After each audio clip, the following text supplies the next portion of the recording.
I never thought the person I trusted most would be the one to leave me homeless. My name's Janelle. I'm 38, a civil engineer from Colorado, and I built my dream tiny home with my own two hands. Every board, every joint, every inch of that house was mine. After my divorce 3 years ago, I bought a used trailer frame and spent nights and weekends turning it into something beautiful, something that felt like me again. I had never owned anything outright in my life until that home. It wasn't just a house. It was freedom. But 3 weeks ago, I got discharged from the hospital after surviving a hit and run that left me with a fractured pelvis, 2 broken ribs, and a skull fracture. I'd been in recovery for nearly 6 weeks, drifting in and out of full awareness. My little brother Logan, who's 35 and lives just outside Fort Collins, had stepped in to help. He said he'd keep an eye on the property and take care of my things while I was under. He sounded calm on the phone every time I called from the hospital. "Don't worry about a thing, Jay," he'd say. "Just focus on getting better. Everything's safe." He lied. When I finally made it back to my land, limping up the gravel drive with my walker, hospital bracelet still on, I froze. The tiny home was gone. Just gone. Only the leveling blocks were left, like sad little footprints in the dirt where my life used to be. At first, I thought I was in the wrong place. I literally backed up 3 steps and looked around like maybe I had lost my mind. But no, it was my land. My tool shed was still there.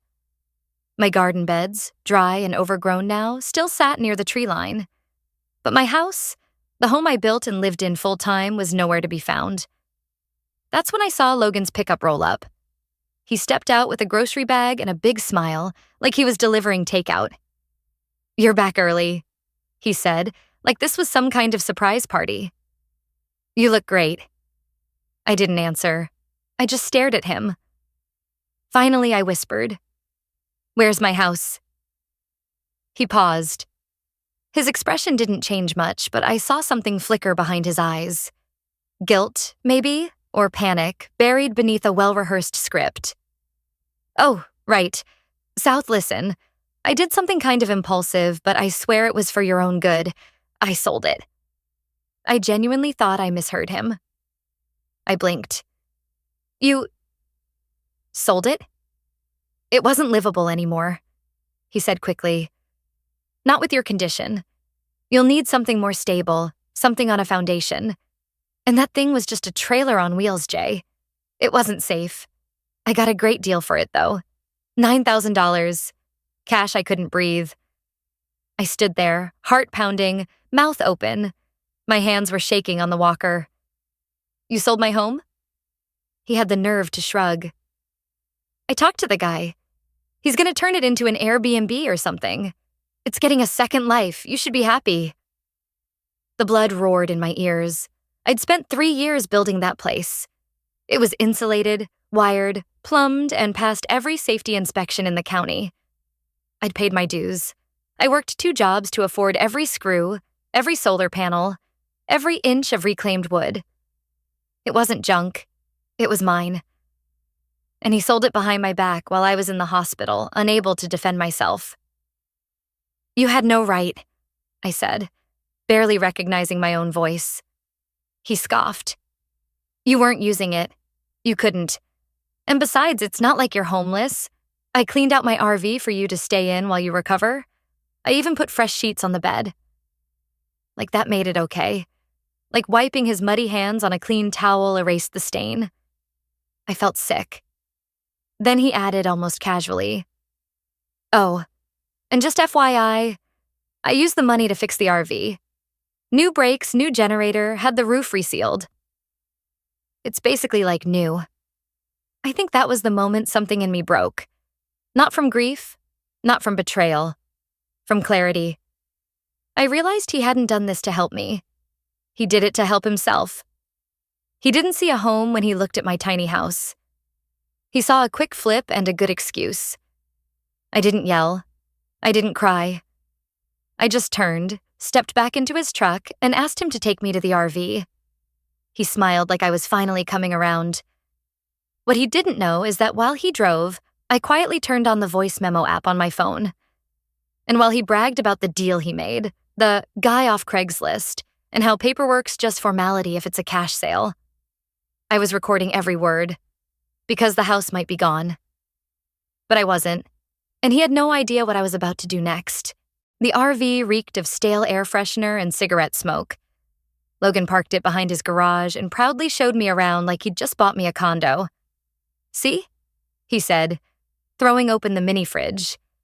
"I stocked it with your favorites. Apple juice, string cheese, those microwave dinners you like." The fridge was warm. I stood in the middle of the cramped space, barely able to balance with my walker, my stitches pulling every time I moved.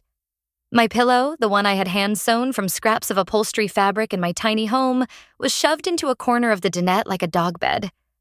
My favorite wool blanket was crumpled on the vinyl seat, stained. It was my stuff, but it wasn't my home. "Where's the rest of my things?" I asked. He scratched his head. "Most of it went with the house. The guy who bought it wanted it furnished, said it added value." I didn't even have the strength to scream. My design books, my journals, my tool chest, my collection of artisan ceramics from the co-op, gone. My drafting tablet, the one I used for freelance design jobs to help pay bills, also gone. My laptop, external drives, blueprints, business records, tax documents, all part of the value package, apparently. Logan sat across from me on the dinette, hands clasped like a therapist. "Jay, I know you're upset, but you're looking at this the wrong way. You're alive. You survived a horrible accident. You should be focusing on healing, not obsessing over stuff." Stuff. That word hit me like a punch. This wasn't just stuff, Logan. It was my work, my income, my life. He waved me off. "You're being dramatic." I looked down at my hands, shaking. I hadn't cried since I woke up in that hospital bed, bruised and broken, but I could feel the tears threatening now. Not because I was sad, because I was so damn angry. He kept talking. "Mom and Ashley agree with me. They think the accident changed you. You've always been a bit obsessive. Maybe now's the time to reset. Focus on something simpler." He actually said that, with a straight face. Mom. Ashley.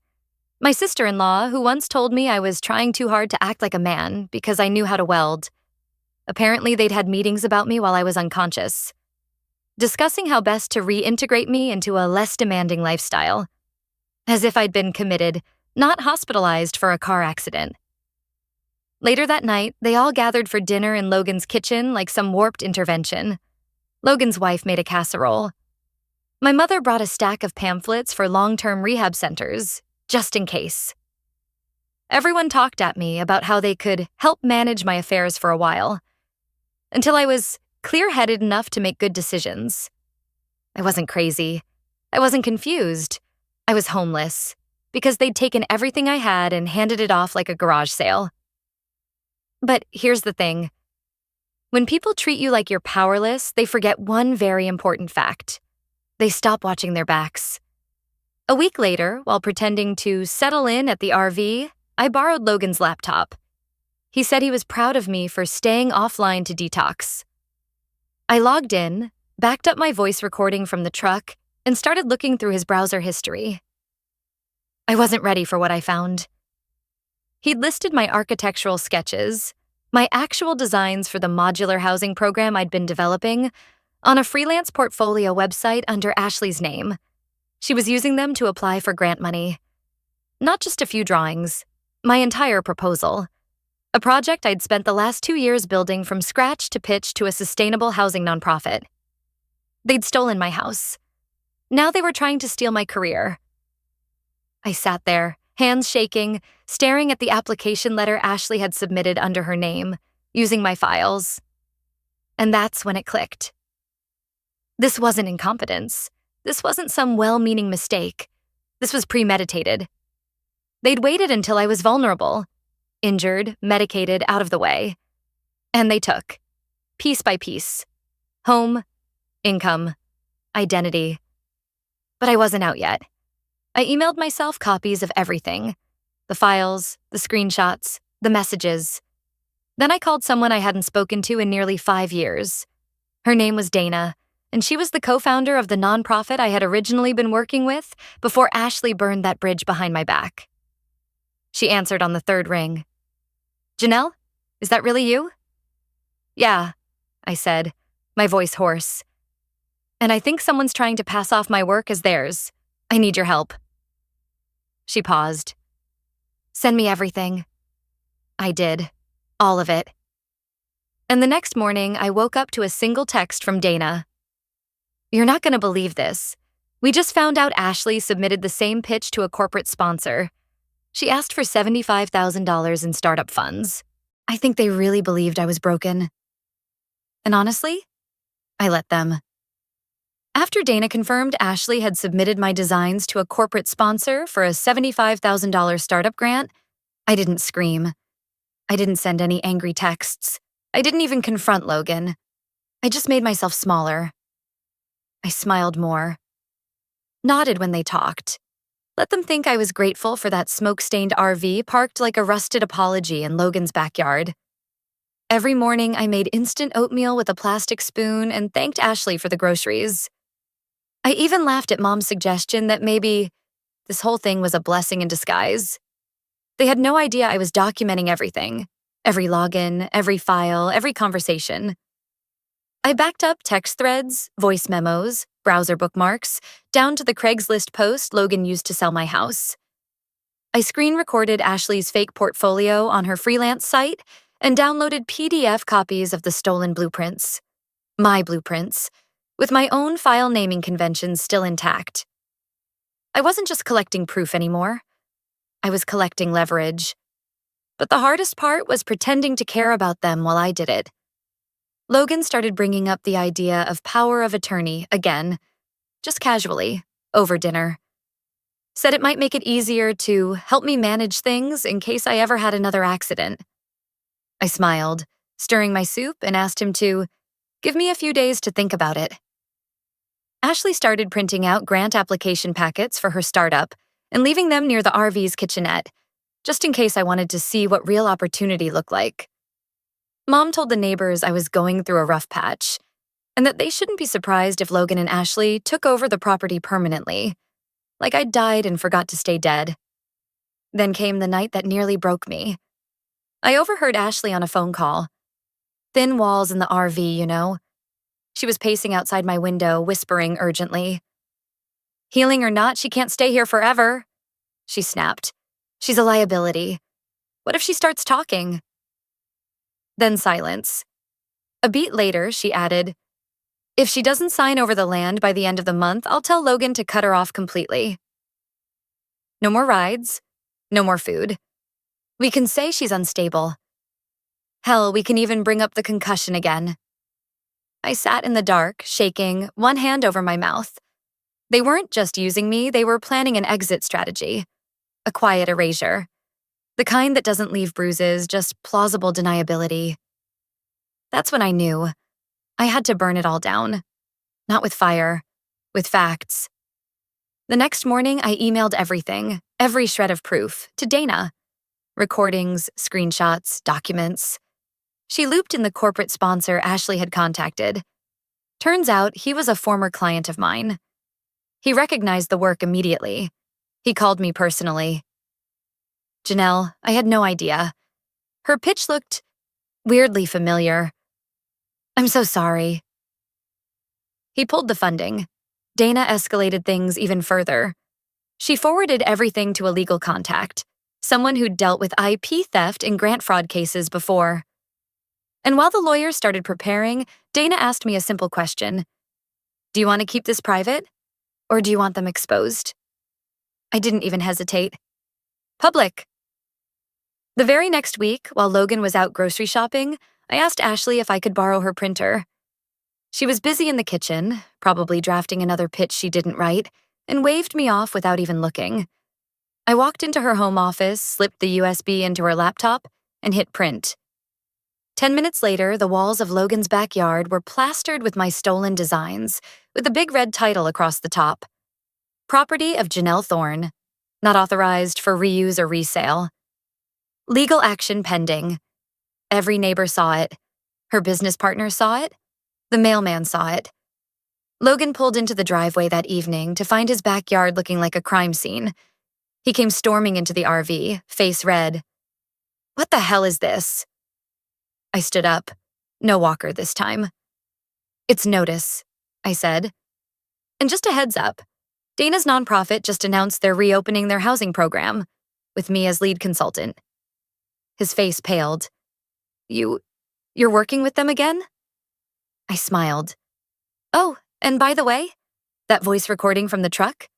The one where you admitted selling my house without consent?" I tapped my phone.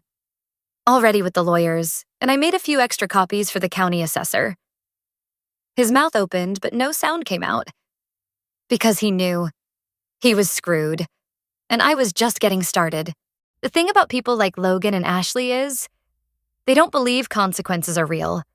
Not for them. Not in their world. They lie with ease, rewrite history in real time. And if you dare call it what it is, theft, betrayal, exploitation, they act offended, like you're the unstable one. So when I went public with the proof, they panicked. Ashley tore the printed designs off the fence within an hour, screaming about defamation. Logan stopped speaking to me entirely. Mom said I had humiliated the family and called my actions vindictive. I just smiled and kept walking. Let them squirm. Let them stew. Because behind the scenes, the legal gears were grinding. Slowly, but with purpose. Dana's legal team filed a formal complaint with the Grant Foundation. Turns out, Ashley's application didn't just plagiarize my designs. It also falsified credentials, claiming she had certifications she didn't even come close to qualifying for. Dana forwarded the documents to the state licensing board and CC'd me on the email. Then we dropped the real hammer. I filed an official civil suit for intellectual property theft, misuse of financial documents, and unauthorized sale of personal property. And here's the part that really made my jaw drop. Turns out, Logan never actually sold the tiny home legally. He didn't have the title. He didn't have power of attorney. He just towed it off my land and took cash. The buyer? A guy named Drew from Nebraska who restored vintage RVs and tiny homes as a side hustle. After Dana reached out with legal paperwork and photographic evidence of the home being stolen, Drew freaked out. He called me personally. "Ma'am, I had no idea. I bought it fair and square, but if this wasn't legal, Jesus, I don't want any part of that. I'll give it back. I haven't touched a thing." I had to sit down. My house. My tiny, perfect house. Still intact. Still mine. It took everything in me not to sob right there on the phone. I thanked him, offered to reimburse his transport costs, and he agreed. He'd bring it back in 1 week. But that wasn't the twist. The real twist came 2 days later, when I got a knock on the RV door. I opened it to find a sheriff's deputy and a woman in a gray skirt suit standing beside him, holding a clipboard. "Janelle Thorne?" she asked. "We're here on behalf of the district attorney's office. You're listed as the primary complainant in case number 28,814B, property fraud, IP theft, and identity misrepresentation." I nodded, heart in my throat. "We're here to inform you that criminal charges have been formally filed against Logan Thorne and Ashley Thorne." I just stared at her. "Wait, criminal?" "Yes, ma'am. Based on your civil suit, combined with evidence from the nonprofit, and the false statements made during the grant application process, the DA is pursuing charges for felony fraud, wire fraud, and unlawful transfer of property exceeding $50,000 in value." I gripped the doorframe. "And," she added gently, "the grant sponsor has also filed a separate report to the IRS, because that $75,000 they requested under false pretenses, that's tax fraud too." It felt like the air had been punched out of the world, but in the best way. Not from panic, from relief. This wasn't just emotional closure. This was legal validation. I wasn't crazy. I wasn't overreacting. I was right. Logan's face when the deputy handed him the summons later that afternoon? Worth everything. "Ashley?" She tried to claim it was a misunderstanding, said I gave her permission while I was heavily medicated after the crash. She even printed out some fake text messages, which didn't match the metadata from my actual phone logs. My lawyer handed that little stunt straight to the judge. And my mom? She finally called me the next morning. "You're really pressing charges?" "I'm not pressing anything," I told her. "I'm just letting the truth speak for itself." There was a long silence. Then she said, "I just didn't think you'd go this far." I almost laughed. "No, Mom, you didn't think I could." By the time Drew pulled my house back onto my land the following week, I wasn't just reclaiming a home. I was reclaiming my name, my work, my power. But what none of them knew was I hadn't even used the strongest card yet. Because while Logan and Ashley scrambled to save face, one little detail sat buried in my files, untouched, waiting for the perfect moment. A signature from a grant document, with my name forged in ink. The forged signature was shaky, but it was mine, down to the way I looped the tail of the J in Janelle. Only, I never signed that grant application. Ashley did. She'd practiced it, probably traced it, thinking no one would ever notice. Or care. But she forgot one thing. The woman she tried to erase had spent her life drafting legal construction documents. I know my signature like I know the sound of my own breath. When we brought it to court, along with a handwriting analysis and time-stamped originals of my real signature from that same week, the judge didn't even blink. It was open and shut. Ashley broke down before the verdict was even read. On the third day of testimony, she crumbled under cross-examination, finally admitting the forgery and justifying it by saying she thought I wouldn't make it out of the hospital. Logan just sat there, stone-faced, didn't speak, didn't blink. He looked exactly like the coward he turned out to be. The court found both of them guilty of civil fraud, willful misrepresentation, and, because of the signature, forgery with intent to defraud.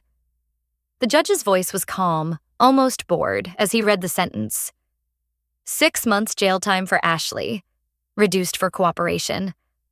A $100,000 restitution order split between them, and permanent disqualification from applying for federal or private housing grants in the state.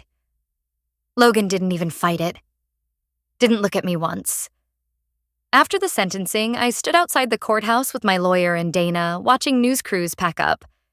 Someone had painted "liars" in red chalk across the sidewalk. I didn't do it, but I didn't stop to wipe it away either. In the weeks that followed, everything shifted.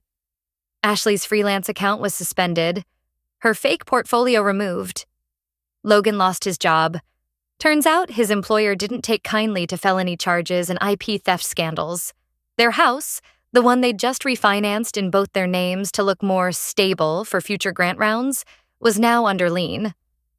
As for me, I moved out of the RV, back into my tiny home. Drew had taken such good care of it, I nearly cried when I stepped back inside. Everything was there. My books, my tools, my blueprints. Even the blanket Ashley had tried to claim for their dog was folded neatly on the couch, untouched. It felt like coming home to myself. And this time, I didn't just pick up where I left off. I leveled up. Dana invited me to co-lead the housing initiative. This time, not just for blueprints, but for mentoring women in trades. I give workshops now, help other women learn to build with their hands and defend their ideas with their voices. Some of the women in my first class had never touched a power tool before. Some had left abusive homes. Some just needed a win. When I tell them my story, I don't sugarcoat it. I tell them the truth. People will try to steal from you when they think you're weak. They'll smile while they do it. And they'll call you ungrateful when you fight back. But here's the thing about being underestimated. It gives you the perfect cover to rise. And when you do, you rise loud. Sometimes the people closest to you will cross lines they'd never admit even existed. You can't control what they do, but you can control how you respond. And when you finally stand back up, don't do it just to reclaim what was stolen. Do it to redraw the map. If you've ever been through something like this, betrayal by someone you trusted, I'd really love to hear your story in the comments. And if you're still finding your voice again, like I did, stick around. You're not alone in this. We build better, together.